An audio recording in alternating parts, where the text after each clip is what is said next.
Hello everybody, Jose Rodriguez here. I recently uploaded a video discussing whether it would be possible for Canon, Epson, or even HP to design and produce for sale a printer strictly dedicated for black and white printing. That would be a pipe dream, but I don't think it's ever going to happen. But you know, it doesn't really have to be, because any Epson printer that is refillable, especially those that use at least 9 ink colors, can be converted to an all black system by simply using the inkjet Mall John Cone piezography system. And that can be bought as a cold tone all black system, a neutral all black system, or a warm tone all black system. And it is basically composed of carbon particles.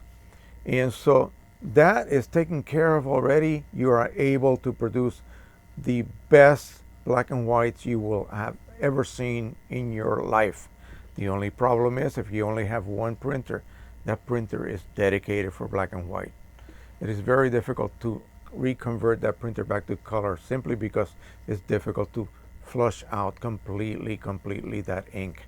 So the only option most of us regular Joes have, that's me, is to just use whatever we have to print both black and white and color. If you do your workflow correctly, you should be able to produce wonderful black and white prints. Now, a viewer came up with an amazingly on point suggestion. He, of course, brought up the fact that when you print, say, with advanced black and white, you are using mostly your black inks, but you are also using your yellow, cyan, and magenta to either neutralize the results linearly or add a tonality that you may actually want.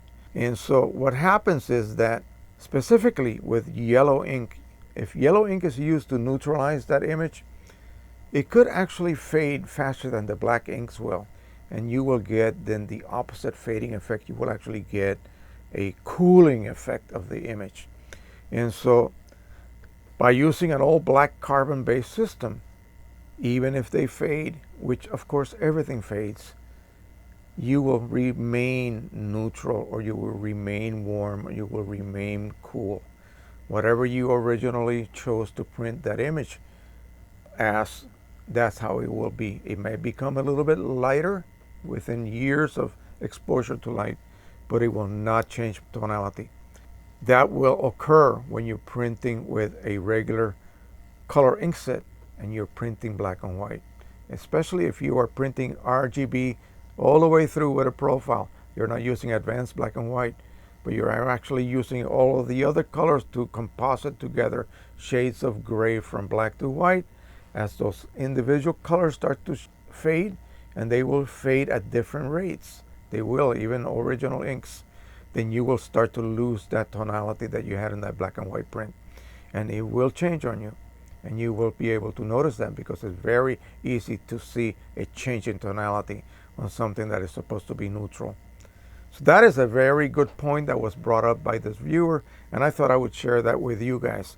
I'm a proponent of using my P800 and other types of K3 printers for black and white. My Pro 1 does an amazing job black and white printing, so does the Pro 10, Pro 100, but nothing beats an all black system. It really doesn't. There's nothing that can compete with it, because you are using all sorts of different shades of black, and they're all the same neutral shades, so how can you go wrong? All right, that is it. Keep that in mind. It's a good point that was brought up, and one that I had to share, because when I know that I missed something, I will accept it humbly, and I will then tell you guys about it. So thank you once again. Happy printing, everybody. Don't forget to share, subscribe, and like. Bye-bye.